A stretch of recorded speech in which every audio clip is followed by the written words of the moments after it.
berada di Nagreg. Nih, kita kontak dulu apakah ada sudah di rumah teman-teman.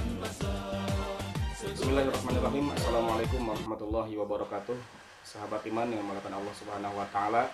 Kali ini saya berada di daerah Nagreg, Kabupaten Bandung atau Bandung Timur. Saya sedang bersama seseorang yang menginspirasi dan mudah-mudahan juga memberikan inspirasi kepada sahabat iman semuanya. Beliau adalah owner dari hijab doi atau doa ibu dengan omset penjualan sehari mencapai 2000 piece. Nah itu bayangkan ya, sehari 2000. Jadi kalau sebulan kali 30 itu berarti 60.000 per bulan. Kalau kita bayangkan omsetnya yang sudah wah. Rumah per tahun kita Per tahun. enggak lihat per hari. Jadi uang yang ada itu putar lagi nanti kelihatannya per tahun. Kalkulasi sendiri ya. Kalau 2000 per hari itu kalau kalkulasi per bulan per tahunnya sudah ketemu ya. Ya kira-kira saja, sebetulnya kan ini ada rahasia dapur gitu ya. Tidak bisa diceritakan. Sahabat iman, bagaimana kisahnya sampai sukses bisa mencapai omset sekian banyak dengan 2000 piece per hari? Simak kisah berikut ini. Assalamualaikum Pak Bunyamin. Bunyamin apa Bunyamin? Bunyamin. Ya, qadarullah, Allah Subhanahu wa taala menakdirkan kita kemudian dianugerahkan berbagai nikmat oleh Allah Subhanahu wa taala, tentu supaya kita tidak boleh lepas, tidak boleh berkurang kesyukuran pada Allah Subhanahu wa taala. Baik, Pak Bubun, bisa diceritakan bagaimana sedikit saya tentang keadaan keluarga, baik itu emak dan saudara-saudara di kampung itu seperti apa awal mulanya sehingga bisa ke daerah Bandung ini bagaimana ya? Ini Bandung ya maksudnya? Nagreg. Oh, Nagreg Bandung udah Timur. Bandung Timur. Silakan. Bismillah. Bismillahirrahmanirrahim. Dari kecil saya hidup berkekurangan, punya bersaudara 5 bersaudara. ya, 5 bersaudara. Berarti saya ketiga. Kondisinya bagaimana itu dengan 5 bersaudara itu? Waktu itu Bapak sudah meninggalkan anak-anak masih kecil-kecil ya? Iya, masih kecil. Usia berapa? Ibu ingat nggak? Usia kelas 5 SD ya. Masih ingat aja. Usia kelas 6. Masih ingat? Ada fotonya ya? Aktivitas orang tua apa saat itu? Kalau bapak pekerjaannya bebas, kalau ibu Jadi ngebahas itu teman-teman, pekerjaan mengerjakan rumah ya, mengerjakan kayu, jadi bikin kusen, bikin plafon, itu namanya bas ya. Skillnya di situ lah. Mak tani ya, dan itu pun bukan sawah sendiri, punya orang lain, kuli-kuli ya. Kuli-kuli itu buruh teman-teman ya, jadi buruh, punya orang butuh tenaganya untuk mengerjakan sesuatu dan dikerjakan. 2006 nikah, sudah kondisi mapan atau belum ya? Masih kerja di orang kerja, subhanallah. Itu sudah kerja di mana? di Cicalengka, di orang lain, menjahit. Khusus kerudung ya. Berapa tahun di sana di Cicalengka? 12 tahunan. Nah, jadi 12 tahun di Cicalengka bergerak di bidang menjahit kerudung ya teman-teman. Nah itu selama 12 tahun itu ya, bukan cerita yang gampang, yang menyenangkan, penuh dengan sukacita, bukan begitu ya. Ya. Apa yang didapat dari 12 tahun itu? Dari 12 tahun kalau saya dulu, cerita simpelnya tuh 12 tahun tuh dapat apa tuh? Dapat ilmu. Dapat ilmu dari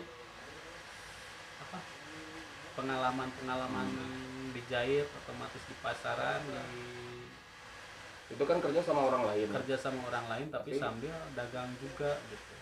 diberikan kepercayaan atau gimana sama diberikan kepercayaan dari bos, dagang di Cirebon, di Jakarta. Nah dari situ, dagang kerudung ya, jualan di toko gitu. Jadi bos punya kios, Punya butik ya. enggak, kios biasa, Kios. Bukalapak. Bukalapak. Bukalapak kalau di Jakarta kan di Tanah Abang itu lapak Oh, di namanya. Tanah Abang. Jadi dari sini ke Tanah Abang. Orang Bandung ke Tanah Abang belinya jilbab juga. Oh, Tanah Abang. Kalau ke Tanah Abang itu kan tiap Senin sama Kamis. Udah ada jadwalnya. Udah ya? ada jadwalnya. Jadi kalau hari-hari biasa jadi saya tahu pasar, tahu barang, tahu pengerjaan. iya dari situ gitu. Itu pengalamannya. Pengalaman Kenapa 12 tahun terhenti di situ? Juga Ada cerita lain. ada cerita lain juga. Gitu ya. Dari 12 tahun itu saya apa ya? Jadi belajar apa namanya? Belajar pemasaran, jadi belajar ini keuangan dari situ, tahu dari jenis-jenis barang bahan gitu. Kayak gimana? Pokoknya udah semua ilmu itu dapat lah Dapat tentang perkerudungan ini gitu ya. Karena khusus kerudung kan, nggak ngerjain yang lain. Kerudung, ya. Iya. Ini 12 tahun cukup matang lah ya teman-teman, 12 tahun. Lalu kemudian cerita untuk mandiri membuat rumah produksi sendiri itu bagaimana ceritanya awalnya? Ceritanya saya sambil kerja potong itu sambil dagang kampung gitu. Keliling kampung. Pakai gembolan situ kayak. Iya, kalau sekarang pakai motor itu. Pakai motor. Dulu pakai motor? Enggak. Kemarin. Oh, baru ini kemarin. Baru juga tahun berapa? Kemarin. Tahun 2009. Oh, udah lama dong. 2009 tuh udah ke kampung-kampung keliling bawa gembolan gitu ya, dibuka gitu, ibu-ibu ngumpul gitu. Insyaallah. Dari rumah ke Dan itu barang punya orang. Dapat upah dari satu penjualan. Satu piece itu paling besar 3.000, ada 5.000. Sudah menikah? Sudah punya anak 2 juga gitu.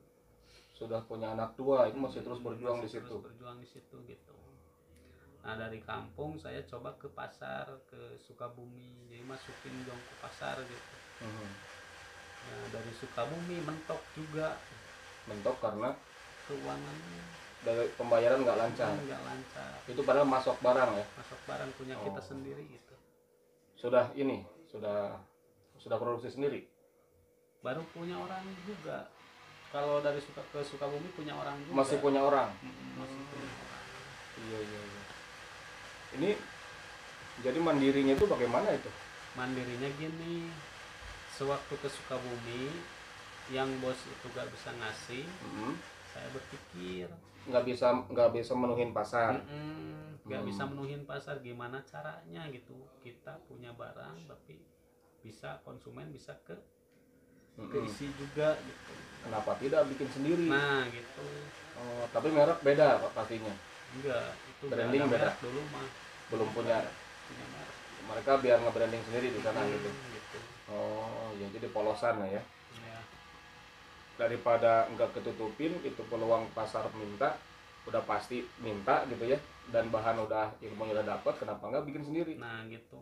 Saya cuman punya ilmu, gak punya uang. Tempat, mesin, kalau macam untuk pembuatan belum dititipkan ke orang atau gimana?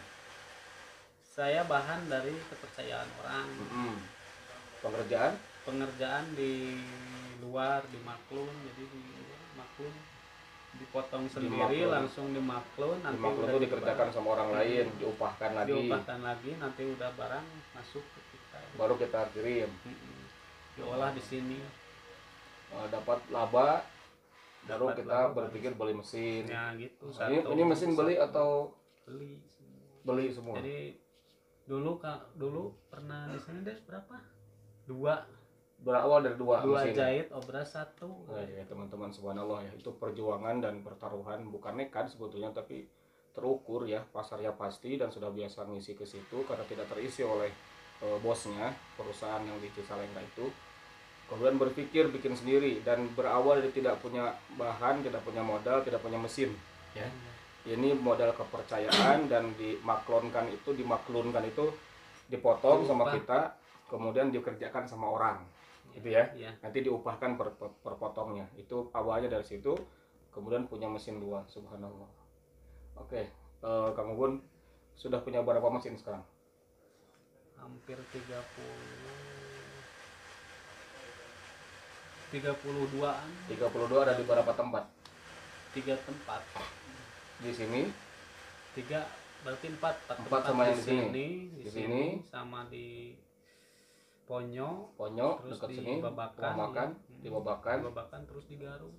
sama di Garut. Iya. Oh, jadi ada pengerjaan di Garut, ada di Babakan, ada di Ponyo, ada di sini. Jadi sudah ada 4 tempat, sahabat iman. Ini subhanallah, itu berkembang dalam berapa lama?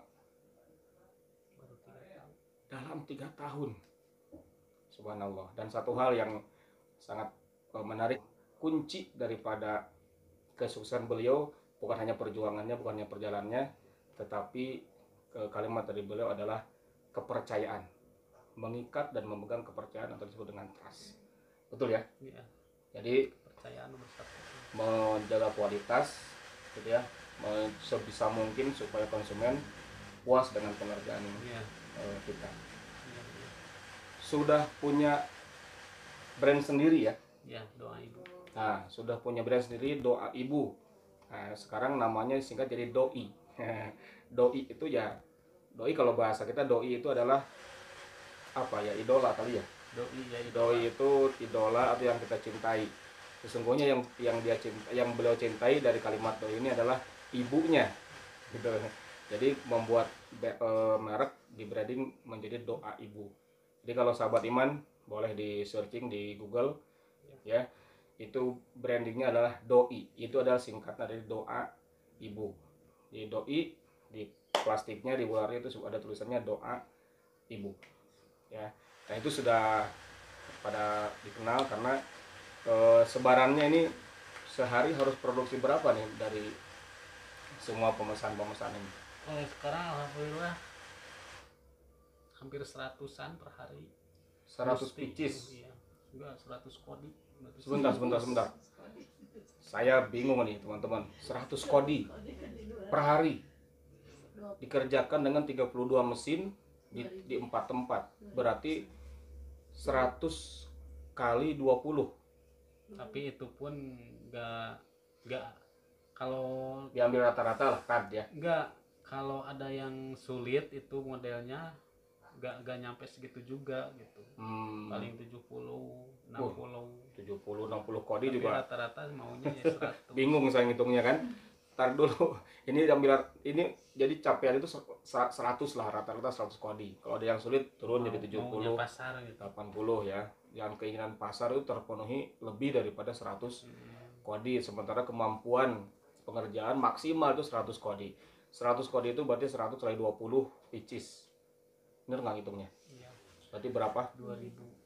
2000 per hari. Oh, 2000 per hari, subhanallah. Ya, 2000 per hari. Alhamdulillah. Luar biasa. Dan satu hal lagi, prestasi yang sudah beliau torehkan tahun lalu, emaknya beliau berangkatkan umroh. Amin. Itu insya Allah akan menjadi berkah. Doa ya.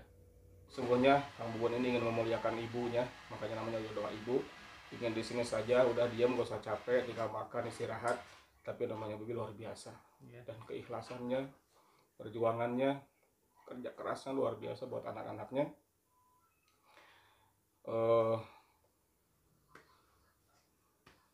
Kita sangat mencintai beliau. Subhanallah. Satu hal lagi teman-teman, tempoh hari saya nelpon beliau. Kita mau janjian datang ke sini beberapa pekan yang lalu. Beliau menyampaikan beliau juga akan ke Cianjur.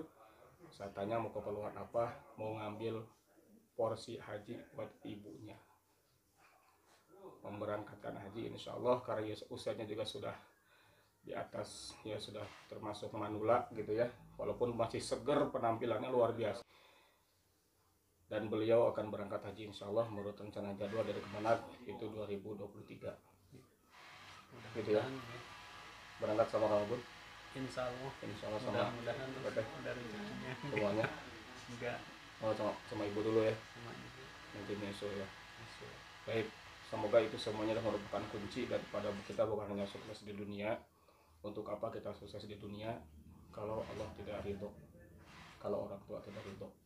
Yang paling penting adalah sukses di akhirat. Sukses di dunia ini adalah untuk sukses kita nanti di akhirat kelak. Sahabat iman, semoga menginspirasi. Kamu pun terima kasih. Dan jangan lupa bersyukur, jangan lupa berdoa, jangan lupakan orang tua, ibu, baru ayah.